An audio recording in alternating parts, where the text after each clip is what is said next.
how you handle it. Quite interesting. Yeah, what would a doctor say? Yeah. How you've already writing his notes, you know.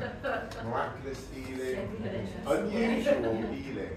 Yeah. But you went for a bike riding yesterday. Yeah, but it's heard it today. Yeah, unexplained, yeah.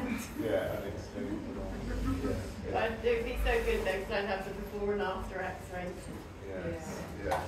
We love those Christian fantasy movies. Bring it in. Last night or the last few weeks, we've been watching a program. As most of you know, we're really quite linked up with what's happened in Ukraine the last couple of years. Last few weeks, we've been watching an amazing program about Zelensky. It's like a 3-series program. On Clare. Whatever happens, I think, in the outcome in Ukraine, he's going to go down in history, in modern history, as one of the most remarkable people, leaders that I think we've had in our world. And in some respects, there's some similarities between Zelensky saying yes, you know, he came as a comedian, an entertainer, and through to president, as a tiny country leading a war, resistance for an invasion against one of the most aggressive and largest armies in the world. And there are similarities between that saying yes that we can see in Peter's life, who we're looking at in the Bible today. We're starting a series on Peter. I'm actually, if you're really excited about me doing the preach today, I'm not really. I'm just doing a little intro, and Claire's doing a meditation in a minute. But I just wanted to say a few words about it. But I wanted to start by reading a couple of passages from Peter. I'm going to read it in the Message version. I'm kind of into that. It's funny with apps, sometimes you change the message for something and you start reading it, oh, this is quite good. So I haven't read it for a while and I thought, oh, this is quite nice. So I'm just going to read these two passages just to give a little bit of a flavour of Peter. So I'll start with this one.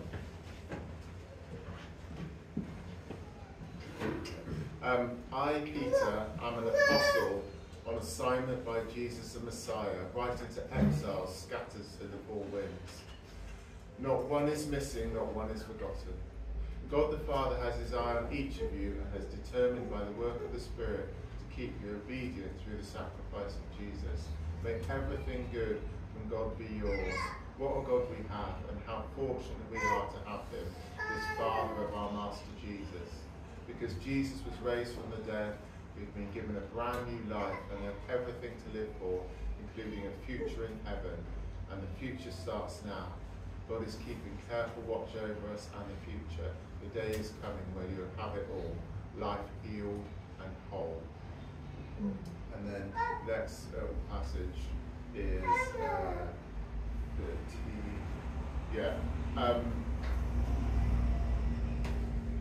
yes. So you call out to God for help and he helps. He is a good father that way, but don't forget he's also a responsible father and won't let you get by with sloppy living.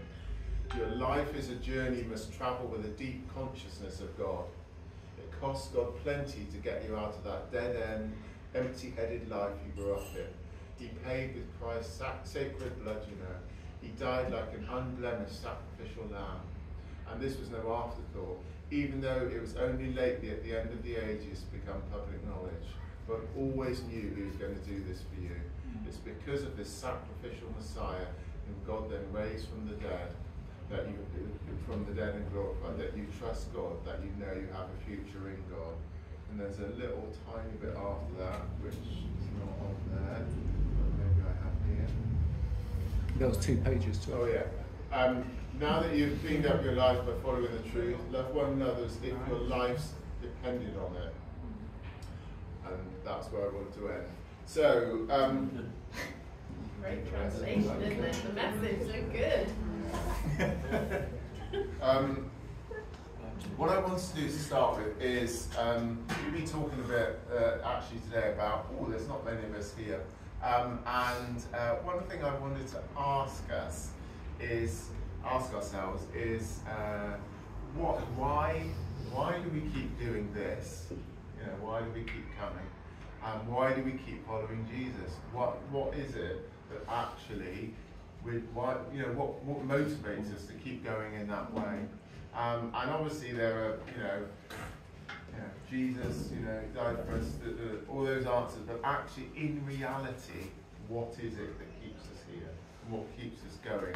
So I just want to spend a few minutes, just turn to the person next to you or turn to screens, whatever, and just kind of be honest with each other and then actually say, okay, what is it really that keeps going? It could just be habit. I'm in a groove, this is the way my life works, this is what I do. Could be I'm exploring, trying to find God.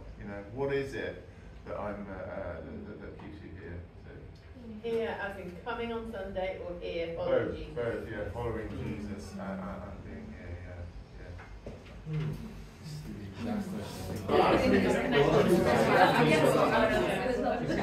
I'm sure you've got at least one version of that between you.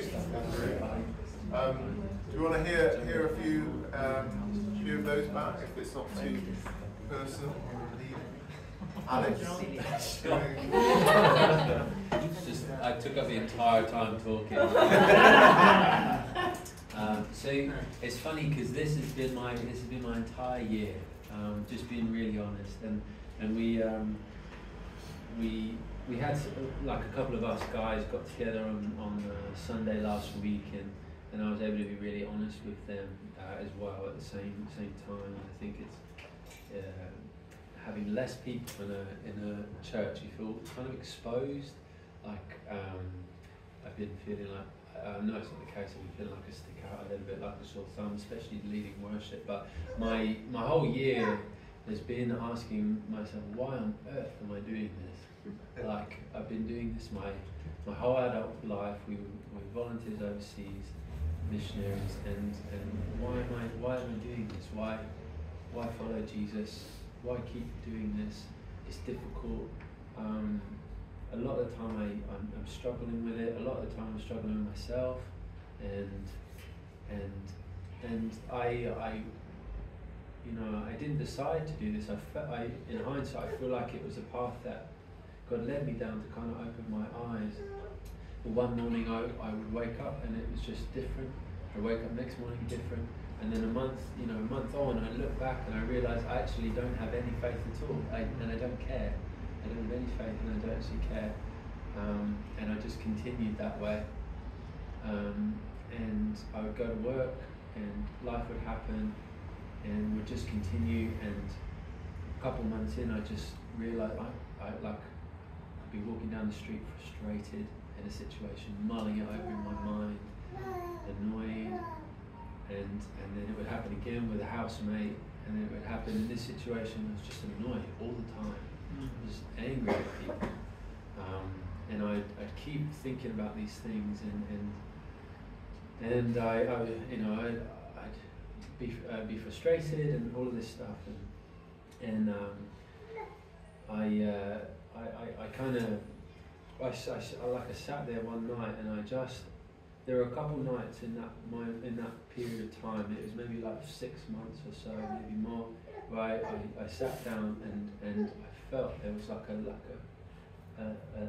a speck of light, like a God light, where I just had something, and then it went. It was just there, and then it was gone. But in that moment, I felt like I actually enjoy my life when I do things with God. Like I treat people a lot better, and I'm a lot more patient, and in a really practical, no spiritual stuff about it, I actually enjoy my life, because right now I'm not, I'm not at the end of that process at all, but that question is kind of, and now as we approach, like we haven't been at the front for like months. And so when I'm in this place of like, what do I even like do? Am I okay to even? Am I okay to come up and lead you and worship? You know. And so I'm sure no one noticed, but a lot of the songs, like I didn't really lead any of the songs, and the only parts I did sing was like I want to, you know, open my eyes, you know, I want to see you rightly, and so it's just been a really interesting process. But yeah, so it's interesting you said that because this has been my whole year really, up to and continuing from this point. But yeah. Thanks so much for being so open. We hope you get a little bit further. Sounding wine. Anyone else? Nathaniel, Kate? Just why I come is because there's nowhere else really there's nowhere else to go spiritually, and than to follow Jesus and just to keep on. Yeah, that's a good answer. Good. We'll come back to that later. Nicholas, one sentence. One sentence. It's going to take me longer to think of how to consolidate. You used it up. Yeah. I think my relationship with Jesus ultimately is the only thing that means anything to me. Really, honestly, it's like the stuff in the world tastes good. I enjoy it, but ultimately, it's empty. And I always feel like I'm coming up to breath when I come back to Christ, when I back into that place where I'm in that relationship and I'm thinking, you are my treasure. That's the sentence. You are my treasure. Good. Sam, Ethan, Josh. Well, I think we just came, amongst all the things that have been said already, really, it's just people. And if you're given the ability to love, and that's what it's all about, compared to being like having taste buds. But if you're not putting delicious pizza in your mouth, what's the point of taste buds? And if you're not spending time with people that you know and trust, who know you for all you are, and enjoy them, then it's meaningless being transformed into something that does love, if you haven't got that opportunity to, taste people. Yeah, something bigger community. Cool. John, you got something to say? So for me, I think it's the fruit from which comes from Christianity, essentially. Right. So I think you can be academic about it, and you read the Bible and you think, wow, I see, I'm not sure about that, or that feels like it pulls, or that doesn't quite make sense. But then you come to, as I say, the kind of the fruit that comes from being a Christian, the kind of kindness, the joy, the kind of sense of peace, really. And I think, for me personally, trying to focus on that, not just for me, but the impact that the fruits have on other people and the world in general. Yeah. It's what keeps me pointing towards Jesus. Good. That's really good. Really helpful. Anyone on the back row? I think in terms of like coming to church on a Sunday, I think when you've grown up with it your whole life, it is we were saying, like, it's a real anchor, like a little MOT during the week to like just check everything's still alright. I think the few times in my life where I haven't had the church, it's like it's the support network, and it's been like real chaotic times in my life. Yeah. So just church is just amazing for that like connection and that anchor. And then also, just like not that you go to church and you all look the same way and you're swimming the same way and you're all saying the same things. It's like specifically this church as well. I feel like I come and it's different opinions and it's different views, and obviously we're all here for God and for Jesus, but it's not all just we're saying all the same words and we're thinking the same things. It's like here to be challenged and here to be it's a discussion, which I really enjoy. Yeah. Again, I really enjoy that. It's a really good answer, a really good advert for church. That's fine, I'll do it. Yeah, but yeah, no, that is really helpful, and I think the other thing to say is that journeying together for us is really important. You know, you can come when you're setting the chairs out and stuff, and you're thinking, oh, you know, here we go again. But actually, I think worship is really amazing at this church. Sharing two things that really encourage me about being part of this church. One is the worship, and we've really got gifted, amazing worship leaders in the church over a long period of time. But also the stories and sharing, feeding that together. Actually, yes, something's going on. God, you're up for something. Anyway, park those thoughts for a moment. And we'll come back to them. This is obviously an intro to Peter, and I thought it'd be good to kind of like, as a character, probably in the Bible, there's two, in the New Testament, there's probably two people other than Jesus that have got massive headlines throughout the New Testament. One is Peter, the other is Paul. With Peter, what are, say, 5 things that we know about Peter? What are 5 things that people in the room can think of when they think of Peter? Fisherman, originally. Yes. Tick on the list. Top 5 things, yeah. Walked on water. Oh yeah. Walking on water. Yeah, yes, that's good, yes. His famous denial of Jesus. Yes, denial, yes. Quite passionate, quite live wire. Yes, yeah. Favorite leader, yeah. Jesus said he'd be the foundation of his church. Yes, cool. So one more. Any others? Redemption. Redemption, yes, the story of the denial and redemption, yeah. So Peter is a really encouraging character for us as believers, because started as a fisherman, followed the call of his rabbi to be a disciple of Jesus, and ended up making some really pretty significant mess ups along the way, where he denied Jesus, then actually encountered the forgiveness and redemption, as Jess said, and then ended up being the person that, you know, the rock of the church, you know, the person that Jesus said, I will build my church on. And so he's like, it's really encouraging for us. So anyone in this room, all right? We are this church, yeah. In what particular way are we talking? What are you so basically, it's a real encouragement for us, because he's someone that we can see something of ourselves in that person. And actually, I think someone was saying earlier about the future. The future.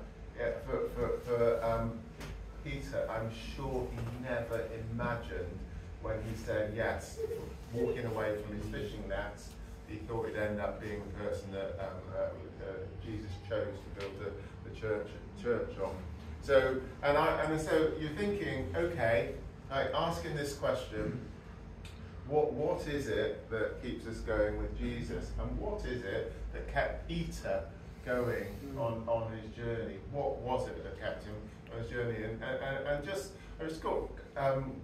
I felt like there was a little tiny glimpse of revelation in that moment, and maybe it's obvious to those of you, some of you, but that moment where we've had the walking on water, we've had the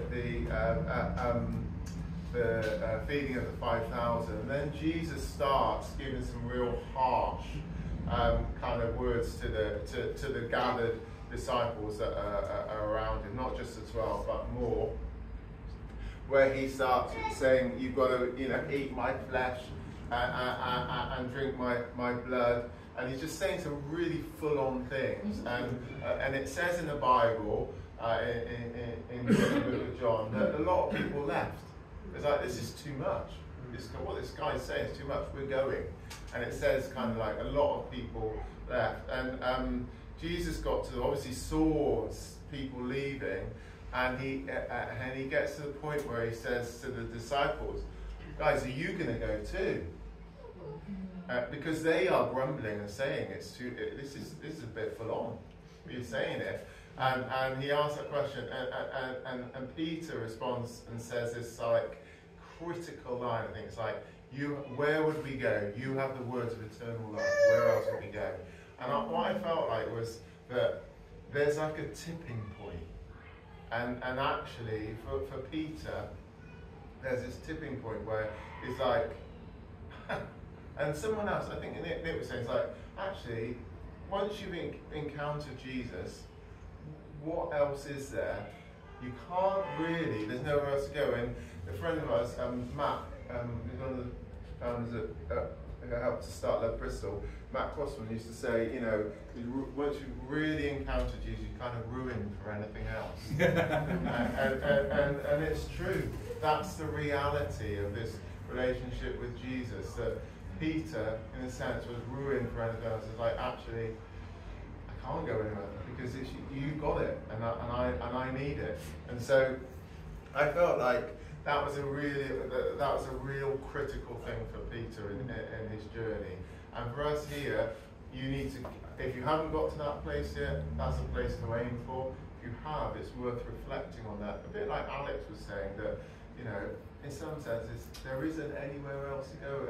My life is so much richer and fuller with you in it, because you hold something, Jesus, that actually I need, and that makes me a better person, that releases freedom in my life, that actually makes me a better husband, father, you know, colleague, friend, all those things, and there's something in that. Okay, so if we have that little bit of revelation, we're saying, okay, that's a really significant thing for us in our journey. How do we maintain it? How do we keep going with it? And I've been reading this book here. I'm a terrible reader. I've been reading for about 6 months. It's a really good book. And actually every time we go away, read a few more pages, write a few moments. Yeah, probably should tell you what it is. It's John Mark Comer, Practicing the Way. And it's, I listened to the video. He did an interview for about an hour. I listened to it. It was really good. So I got the book.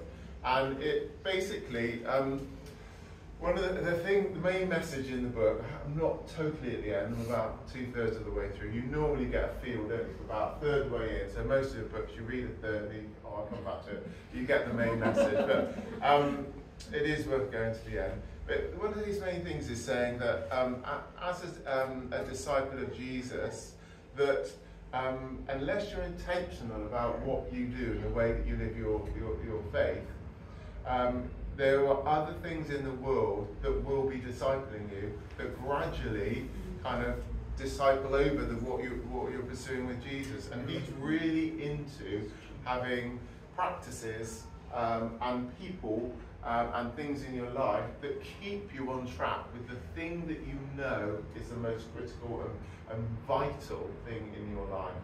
And so he recommends a number of principles that you put in place in your life that actually enable and facilitate that pursuit of Jesus, rather than just bumbling along, which most of us can end up doing, and expecting it all to work out. You know, and he's saying you need to be far more intentional about it. So definitely worth a read. I'm not saying every single thing in there would put into place, but some really, really healthy advice. In a moment, Claire's going to come and read a meditation about which involves Peter. But I just wanted to end by saying that I listened to an interview recently with R.T. Kendall. I think he's 90 now, and basically he's an evangelist and has written 50 books. And someone interviewed him and said, if you could bring down what you pare down what you advise Christians to do at the age you're at, what would it be? And he basically said you need to be praying, and you need to know the Bible, and not just like words, but be sort of in it and know what it means for you as a believer. And so I just really want to leave you with those two things, and also don't drop that question, because Claire's going to come back to it in the meditation. But, okay. Right, we thought we'd just do this. It's a little bit different to what we normally do.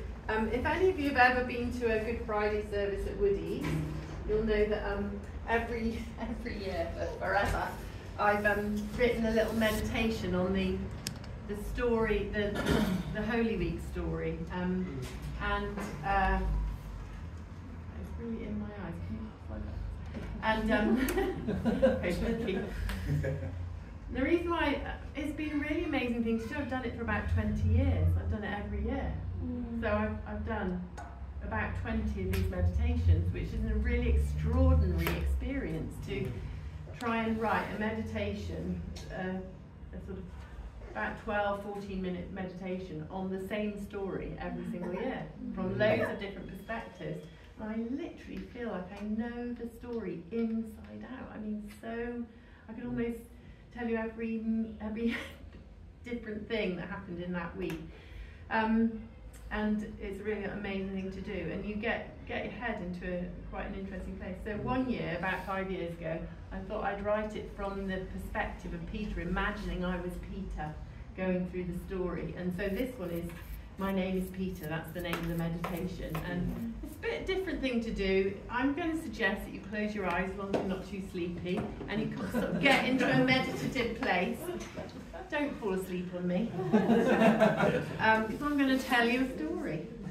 And that'll be the end of the service. I actually think we should slightly just leave it hanging, because it's quite a kind of, it leaves, the meditation ends before the resurrection, because it's Good Friday, okay? So if you're unfamiliar with the story, he rises again 3 days later.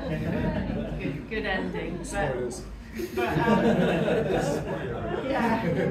I'm just going to leave it hanging, and I think we could end the service actually. We could even say just have a moment of quiet and not necessarily pray it out, because this is almost like posing a question, and we're going to follow the story with Peter over the next 4 weeks. I think it's Sam next week, is it? Yes. Yeah. And he's a really fascinating character. Just finally to say, every event that is described through the eyes of Peter is a biblical event. You know, I haven't made any of the events up. The only thing I've added in is his internal conversation with himself, you know, so he's narrating it, and that's obviously imaginary, but every single thing that is described is a biblical event. I just thought that was really important to say, otherwise you might just think, well, who made this up then? So let's get into meditation moment. Close your eyes, relax, but not too relaxed. Really good thing to do when you want to relax is push your shoulders down. They're often up. Let's just take a little breath, tune out the external sort of stuff, and right. What you're going to do is you're going to listen to this story, but really you're going to be listening to the Holy Spirit hopefully as well, who wants to speak to you through this story. You know, Jesus said, remember my death. That's why we have communion. So this is a good thing to do. So I'm going to be reading, so don't pay attention to me, just listen to these things. Christians believe that the Son of God walked on the earth 2,000 years ago. This is a little introduction. In hot, dusty Palestine. A country in turmoil, occupied, complex. And then here is Jesus suddenly on the scene, making a scene. And in the next few minutes, we're going to go there and do what Christians have done for thousands of years. Meditate, which means think deeply, ponder, chew over, imagine, observe, feel your way into the Bible text. Imagining you are there is one way of doing that. And this story is written from the perspective of Simon Peter, one of Jesus' closest friends and a key player in the Holy Week story. And through his eyes, we're going to remember Jesus. When we remember someone, we call them to mind. If it's a loved one, we try to call them into the present moment we are in because we want to be with them. So today we're remembering Jesus, really, and in a very real sense, we want to call him into our present moment. But when we call to Jesus, it's not just a memory we evoke, it's a real, living person who comes into the room and makes himself real to us as he promised he would do. So I pray, Father God, that as we listen to this story, that you would show us Jesus in the room, the one who keeps us going, the one who kept Peter going, the one who keeps the church going. Show us Jesus and leave him with us and in us in a new way today, we pray. Okay. My name is Peter, and I can tell you the exact moment that everything changed. There had been a breeze all night, and it made the hot night easier to bear, but nothing was easy about that night. It was long and arduous, and the dullness of the atmosphere was relieved only by the edge of anxiety I felt in my stomach after another fruitless night of fishing. I needed this catch, but nothing. A night of silence, empty waters. We had barely spoken to one another in the gloom. Then morning had come and we'd given up and rowed back to shore. The shore was crowded with people for some reason. And there we were.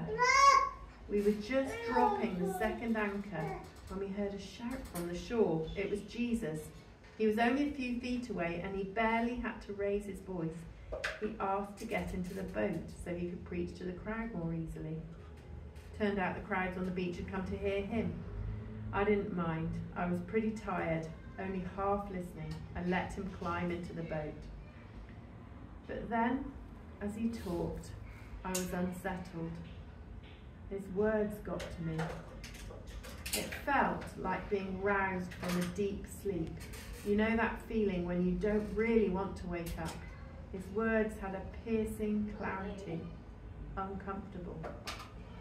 And suddenly, he had finished, and he turned to me with that direct look of his and said, "Row out again into deep water and let down the nets." Let down the nets again? Why on earth? I was just preparing my objection. We'd been out all night, we didn't get anything, there's no point. I was turning away as I said it, about to release the second anchor. Then I just felt this inward pressure.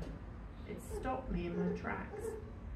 I looked down at my hands on the anchor and for a split second felt something. It was a little like grief, like an ending, a dullness in my spirit, so slight I nearly ignored it, but then I didn't. I turned and saw that he was watching me, and I said, "Okay, because you said it, we'll do it." And I turned my face into the wind and we set sail again. Half an hour later, when a monumental catch of fish was heaving in the bottom of the boat, I was a different person. He had me. My life was turned inwards towards him forever.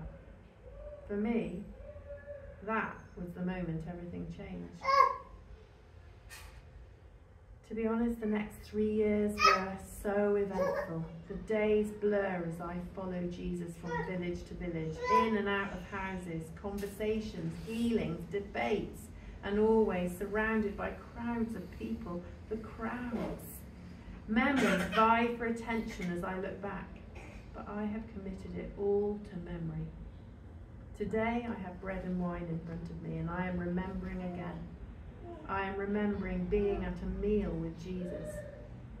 It is the night of the Passover meal, where we remember the escape from the slavery of our people. We've eaten together and we're sat round the table at the end of the meal. He's been talking about death and we are uncomfortable. At the end, he picks up the loaf of bread left on the table. Our eyes follow his as he looks down, and suddenly that loaf of bread seems like the only thing in the room. He breaks it in 2 pieces. I hear the sound of tearing. This is my body, he says. I'm being broken for you. Remember this. Then he holds up a cup of wine, familiar in its ordinariness, but suddenly unfamiliar.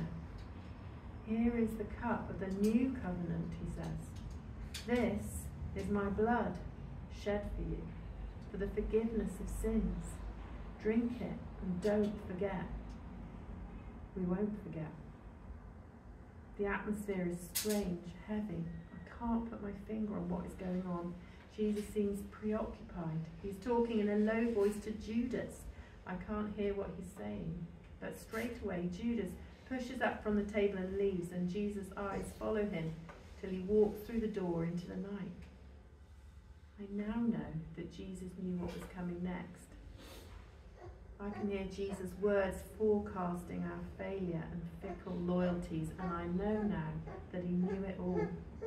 He quotes Isaiah the prophet, I'll strike the shepherd and the sheep will be scattered. You're all going to fall away because of me tonight. We protest, but I protest the loudest. Back then, I always seemed to feel that need. I was the spokesperson, I thought, or maybe just a loudmouth. Sometimes it got me credit, not this night though. I would follow you to death, I say, bluster, rising up out of my discomfort. I don't know if I believe my own hype, but Jesus certainly doesn't. Will you really? Jesus says unnervingly. Tonight you'll deny you even know me. Before the rooster crows for the morning, it will be done. Emotions crash through me. Indignation, anger, protest, fear. I so wanted my words to be true, but his were truer, it turned out. I wonder what you think of me, Peter, knowing what you know, knowing that Jesus is right and I'll deny even knowing him in a few hours. Do you see a man who can't hold course under pressure? Do you condemn me, Peter, the denier? Or perhaps you see yourself with your own challenges, believer, follower, worshipper, talking the talk. Jesus knew it all. I always felt that he saw me, the fisherman, the loud one, the rock. I felt his affection for me. That moment he said to me with piercing accuracy, you are being sifted by Satan. But then with amazing grace, he said, I have prayed for you, and when you turn back, strengthen those that follow behind you. So here I am, wanting to strengthen you. He sees you too, with all your strengths and inconsistencies. He gets you. Do you feel his affection for you? Suddenly, we're all scrabbling to our feet. It's time to go. We leave the room with the scattered remains of the meal on the table and walk down the steps to the street. Walking in the shadows, we leave the city behind through the Essene gate, which was left open for night visitors. And momentarily, we turn south, facing the distant Salt Sea, the old King Herod's favoured health resort. Under this gate, a new city sewer has just been opened up to cater for the waste from the temple and surrounding buildings, and the sewer dumps its contents into the Kidron Brook, giving the tired little stream an acrid smell as it runs down to the sea. We cross over that brook towards the garden that Jesus loved, walking under the walls of the city. The hallels are still sounding out through the city. These are the Passover praise songs sung at the end of the meal. People often spill out onto the streets to sing together, and we can hear the words of Psalm 116 echoing round the walls. I love the Lord because he heard my cry for mercy, because he turned his ear to me. I will call on him as long as I live. The cords of death entangled me. The anguish of the grave came over me. Then I called on the name of the Lord. Lord, save me, we sang. Jesus sang along. Now Gethsemane rises above us. Its ancient slopes covered with olive trees gleaming in the evening light. We seem to have stopped talking. As we enter, the garden closes around us, hiding us from sight. I know something now that I didn't fully know then. I know now who the man was who walked ahead of us into the dark garden. I know now that it was the only Son of God facing the horror of a coming execution. Jesus goes on ahead, and I realise he's praying. I hear him groaning in the darkness, the most lonely, agonising prayer I have ever heard. Father, if you're willing, take this cup from me, he grinds out. Yet not my will, but yours be done. Hebrew and Aramaic flow out from him as he lies on the ground, praying, weeping, groaning. It is unbearable. And as Jesus wrestles, I, preoccupied with my own discomfort, want only to escape and succumb to the pull of sleep. Our prophet Isaiah spoke of a servant of God who would come, saying, surely he took up our pain and bore our suffering. After it was all over, I realised it had begun here in the garden as he lay on the ground praying, and I was asleep. One day, many years from now, I will meet a man called Peter. He is a fierce Jesus follower, pulling me up short whenever he feels I'm in danger of forgetting. He wrote of his longing to know Jesus. I think he wished he had been there with us. I want to know Christ, he said. Yes, to know the power of his resurrection and the fellowship of his sufferings, becoming like him in his death, he said. Perhaps he would have stayed awake. The next few hours are blurred with pain and sorrow. Judas appears again with a company of soldiers and priests from the temple, and suddenly, affectionate towards Jesus, kisses him on the cheek. He seems to shine a spotlight on Jesus, and the troop of guards round in on Jesus, arresting him. Judas can't meet our eyes. In the darkness, he slips away, and I never see him again. Now fire suddenly intrudes on my memories. It is that fire. Heat, smoke, and shame. I am in the courtyard of the high priest, my bluster leaking away into the flagstones beneath my feet.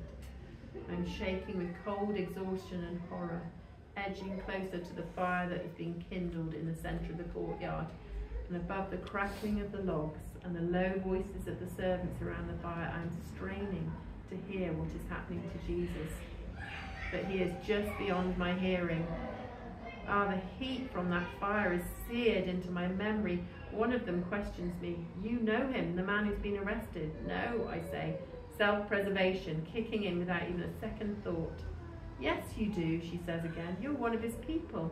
She's willing the others round the fire to look at me, and even as I shrink back, one by one, their faces turn towards me, lit up in the fire glow. I guess that was my moment, really. I could have admitted knowing him. Why didn't I?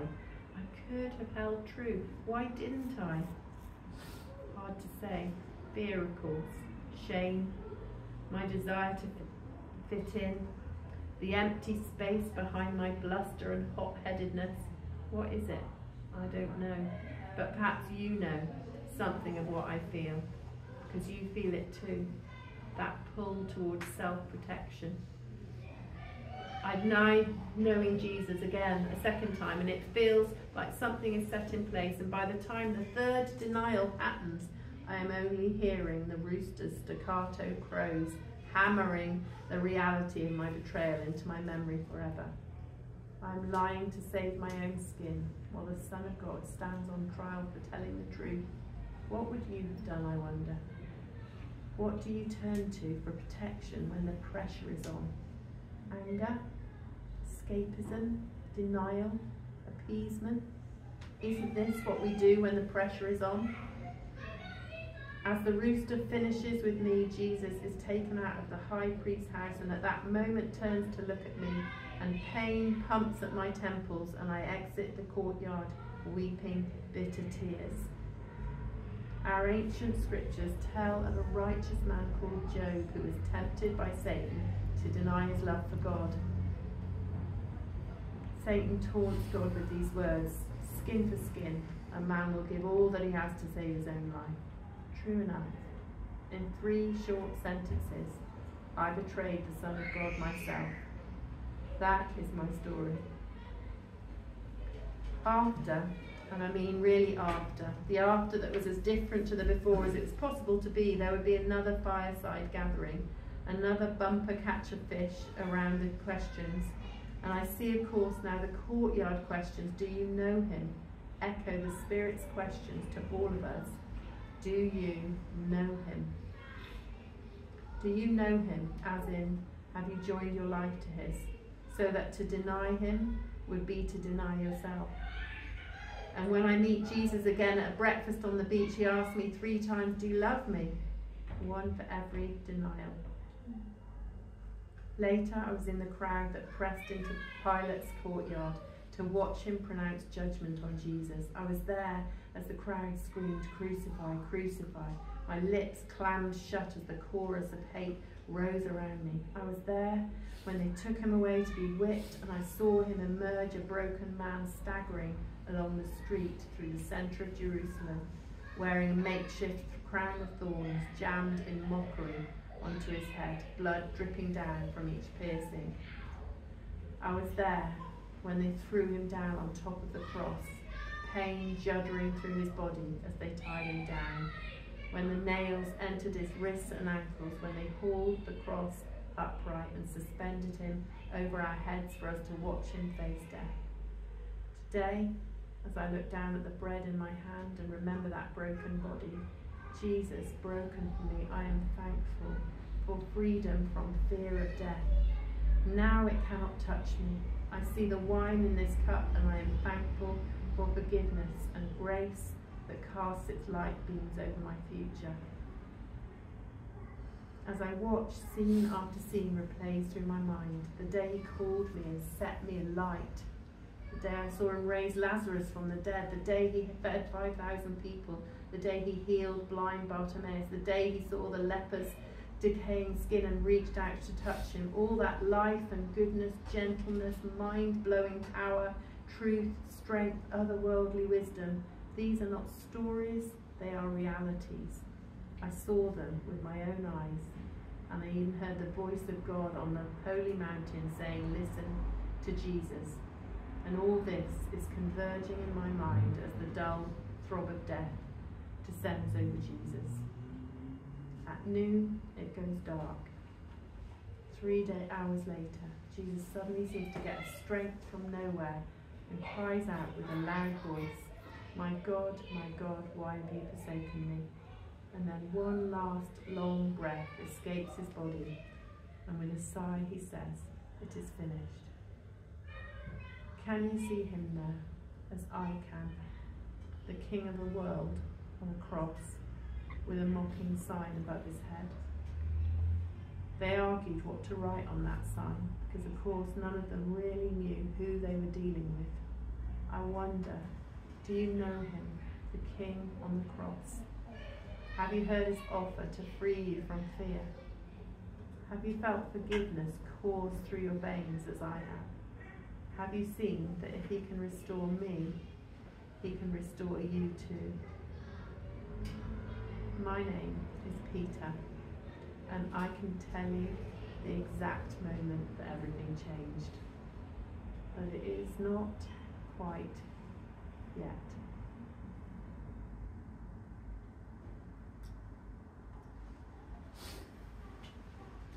Just have a little moment with just you and God for 30 seconds.